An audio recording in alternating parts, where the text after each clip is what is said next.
dare you do this movie?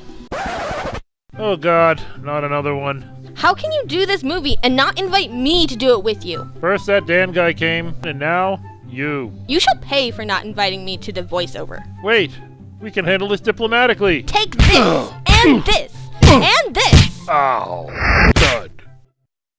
Alright, narrator, I'm back with the ruffles. What the? You?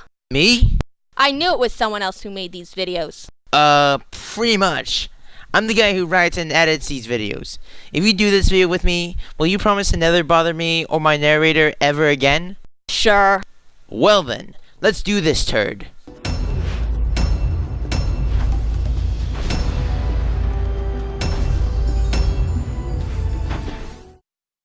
"39 seconds of logos, 3D. I'm an ex-secret agent. Child narration, young Selena Gomez. Foreshadowing.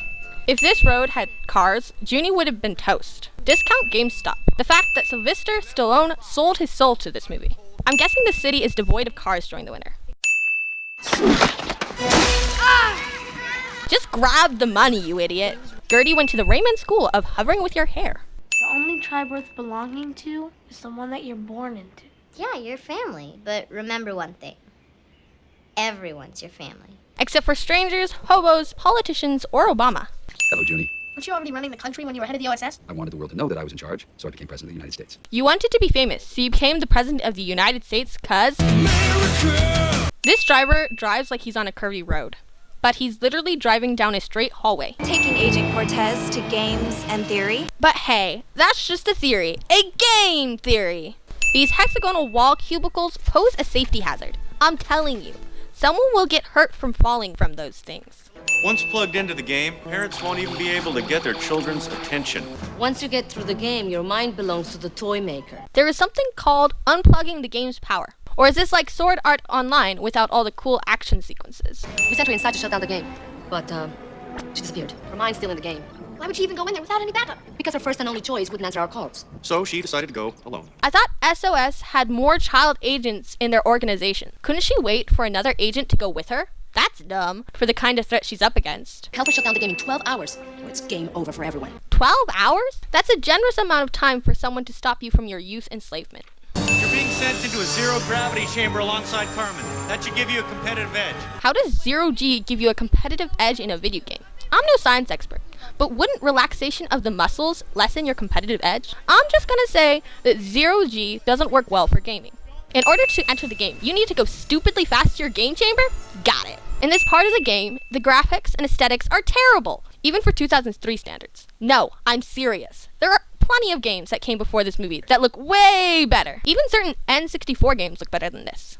Since when did you ever have to manually pick up coins? Did the director ever play Mario before? Pogo Toads have the Stormtrooper level of attack accuracy. Hey! It's your home bike, Rebo! Sorry!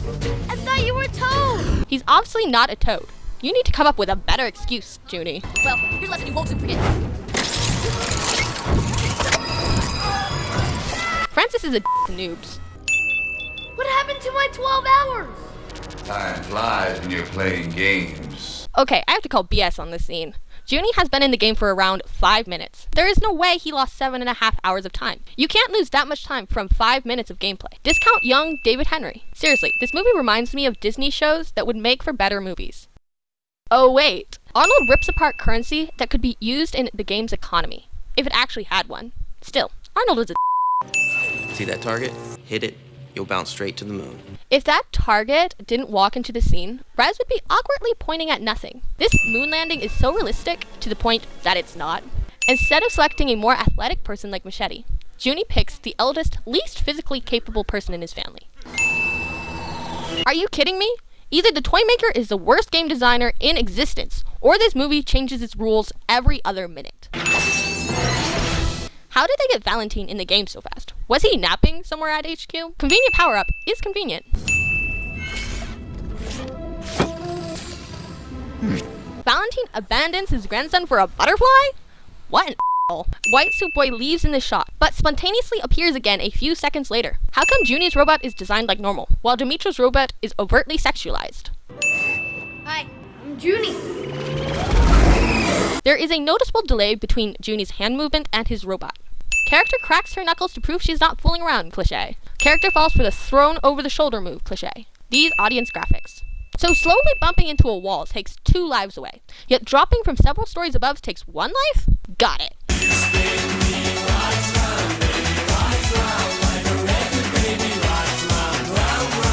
Character touches his rival's body and said rival falls down flat, cliché. Well.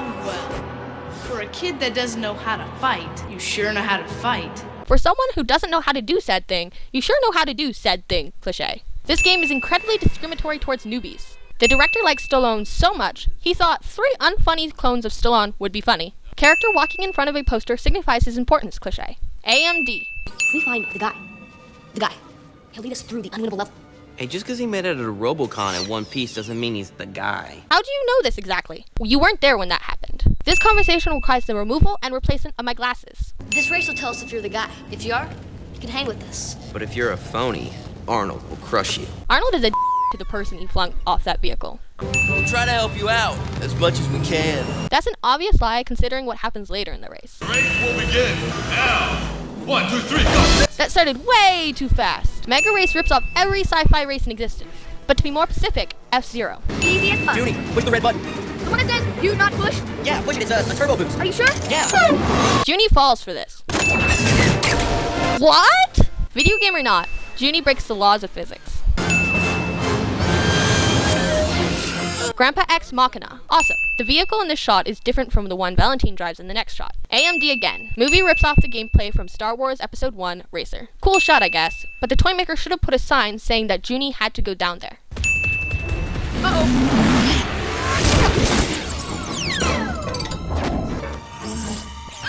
Shouldn't he register a hit immediately after he was crashed by the other cars, instead of, 15 seconds later? The structure that Junie came out of instantly disappears in the next shot. How is he even doing that? Where were the other racers this whole time? They weren't behind Junie in this instance, but they pop out of nowhere at the finish line. Also, that bug-shaped vehicle we saw earlier is nowhere to be seen behind Junie. So, I hear you're the guy. I am definitely the guy. Yeah. Where did these other racers come from? Did the director ever heard of the word consistency? Where did he... Okay, I give up. So now what? I have to go talk to my grandfather. To who? I must confer with the wizard of Atari, Sega, Nintendo. No. They totally caught the grandfather part. Everyone except Junie went to the Scooby-Doo school of splitting up. This is the 2nd time Valentine ditched his grandson. 3rd time if you count Valentine dropping off Junie on a vehicle during Mega Race. Valentine is a for leaving his grandson so many times. Also, Valentine disappears out of thin air. Whisper jump scare. Can you at least try and act like you're the guy? You know my secret? It's not really a secret at this point, bro. Game cheats. That's against the rules. We're gonna have to bounce you back to level 1. You can't scare us, he's the guy. Grandpa! The guy is calling his grandpa. Come and get me gramps. What's he gonna do? Drool on us? Grandpa X Machina again. They got Logos and E-Dog, the leaders. Logos and E-Dog? Those are the dumbest names ever given to programmers. You are programmers? Let's see what you really look like. Programmers are nerds, cliché. The boy warrior is very, very good. But he's got to keep going. We run the risk of discouraging him if the next levels are too challenging. Can we help him? No, it's against the rules of the game. This isn't a game. It's life! This isn't a game, it's life, cliché. Clone fist bumping. Got extra life, Demetra. Congratulations. You'll need the most. I want you to take it. Junie, I can't. That power-up totally wasn't wasted on her. Oh wait, Junie would have applied the item to himself, but the power of adolescent crushes compelled him to do otherwise. I wish my family could see this amazing place. What are you doing in the game, Arnold? My reply to you requires the removal of my goggles. Well, actually, I got in on a beta tester's visa. I'm here for the great prize behind level 5. It'll save a family from poverty. What waits for us in level 5? I mean, is it all true? Untold riches? Arnold, you should know that when we reach the end of the game... No. Don't tell me. I want to be surprised. Movie jams in backstory for Arnold to try to justify his fight with Junie, but fails to see that by doing so, it turns into a lazy way of getting both kids to fight. Those look more like glowing Q-tips than actual weapons. I'm just wondering, what would happen if only one player showed up to this area? Would that person still be able to proceed? Or would he have to wait for someone else to show up? Discount lightsaber duel. If you're going to make a scene like that, at least make it cool like the Darth Maul fight from episode 1. Junie is such a wimp in this movie. You'd think that after all the stuff he's been through in the past 2 movies, he would show a little more bravery. He didn't even block Arnold's attack in this shot. Junie would be dead if he didn't have plot armor. That final blow only dealt half a life of damage? Every other hit dealt 1 life of damage. That final blow should have knocked out Junie for good.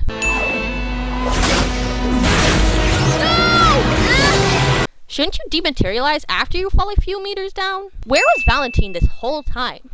Was he jerking off with his butterfly again? Never even got an email address. Dude, your friend just lost the game, and all you care about is her email address? Get your priorities straight, dude.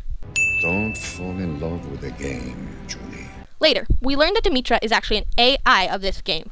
Couldn't Valentine be more specific, like, don't fall in love with her because she's a ploy from the toy maker? Release the girl, put her back in the game. But, sir, you have a better solution, don't you? So tell me, what is the real answer? Revenge, healing, destruction, love, hate. Well, once again, you're all correct. And once again, you're all incorrect. If only he did this earlier. Heroic pose cliché. Lava Mountain. Why is it that every video game has lava in it? Not every game has lava, dude. Technically, that's not true. There's no lava in Halo. And in Metroid, it's molten magma. Movie thinks that by inserting Halo and Metroid references, it will gain extra credibility with its audience, but is sadly mistaken because it lost its soul long ago. Let's go another way. This doesn't make any sense. Tell me about it, brother. The way they're running is so fake. They're pretty much running in place. Convenient surfboards are convenient. To be honest, I'm so tired of all these convenient plot items saving our heroes from danger. What are they doing? They're straying from the path. The toy maker must be pushing them towards his lair. What did he gain from? Check if there's a connection between the grandfather and the toy maker. They didn't check their relationship before they launched Valentine into the game? What kind of organization is this? Grandpa's gonna break the toy maker out of the game to get his revenge. Stop them! We can't risk letting the toy maker out. Do it. This is new. Wait a minute. They could just summon a monster right there? Why didn't they do that earlier? And don't tell me, but if they helped Junie cheat, he would get game over. They could have hacked the game and started Junie on level 4 to save Carmen. In this scene, the programmers seem to have no problem with the S.O.S modding the game for their own benefit.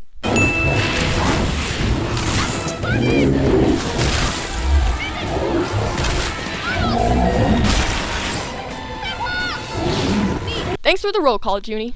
I'm the guy. Stop saying you're the guy. We all know that you're not the guy. He's not the guy. I am. Not so subtle Lancelot armor. Also, holy mother of Batman! That's Frodo! How did they get Elijah Wood to be in this turd? Frodo from Lord of the Rings is as random as you get in random cast roles. This conversation requires everyone to bow down to the Hobbit.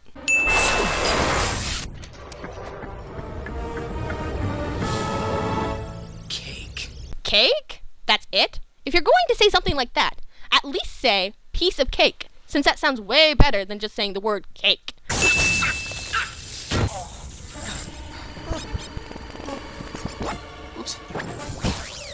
99 lives, and he gets killed instantly? Talk about cheap game design. Jenny, who is this? This is Demetra, my friend. She's I'm his girlfriend.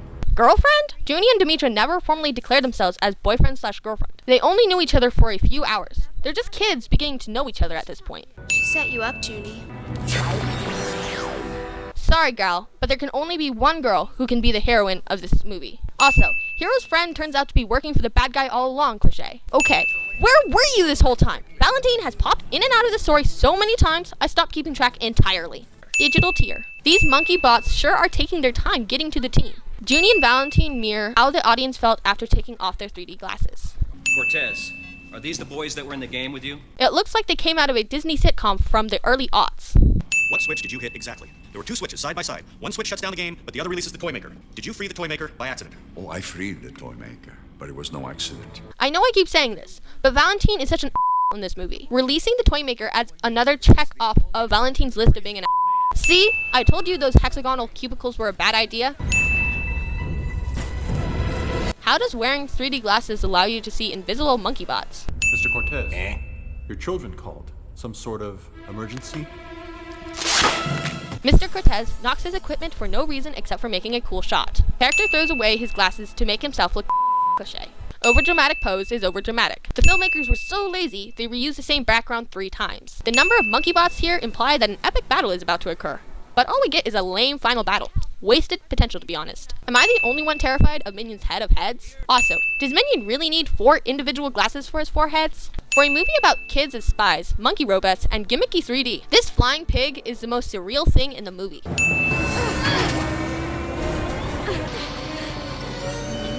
Gary Giggles? Gary Giggles? That sounds like something taken directly out of Mad Libs. I'm here. Give me a hand. Wait a minute. How do you have an extra pair of glasses when you just said a minute ago? Sorry, Romero. This is the only pair we had left. How does holding a mouse free someone from a robot's hand? Oh god, they just had to make Toymaker's robots with his face on it. Every damn shot in this scene requires them to walk up dramatically. Those vehicles in the background sure are clueless about the invasion of the monkey bots. You've been living in fear of me all these years, but I've only been searching for you so I can tell you that I forgive you. I know we've been enemies for the past 30 years, but sure, let's be bros again. This switch requires ridiculously big letters. No. They're either seriously injured or dead. Everyone huddles up and chants something of importance cliche. I gotta admit, these kids look adorable in these editions. That will be 2 sins removed.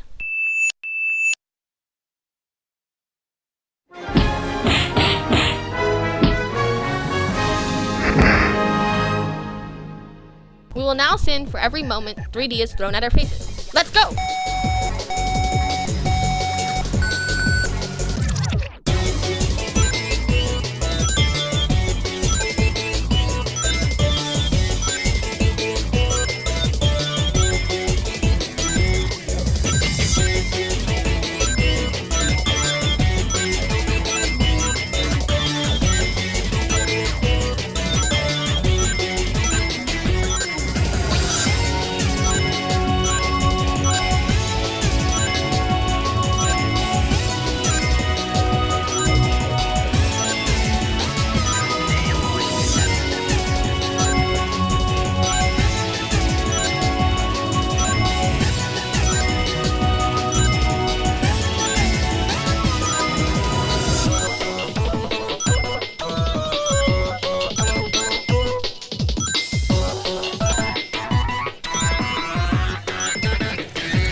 Am I insane? Completely. Are you satisfied now? Absolutely. Thanks for letting me do the voiceover. See you later. Wait, how did you... Hey, my roof!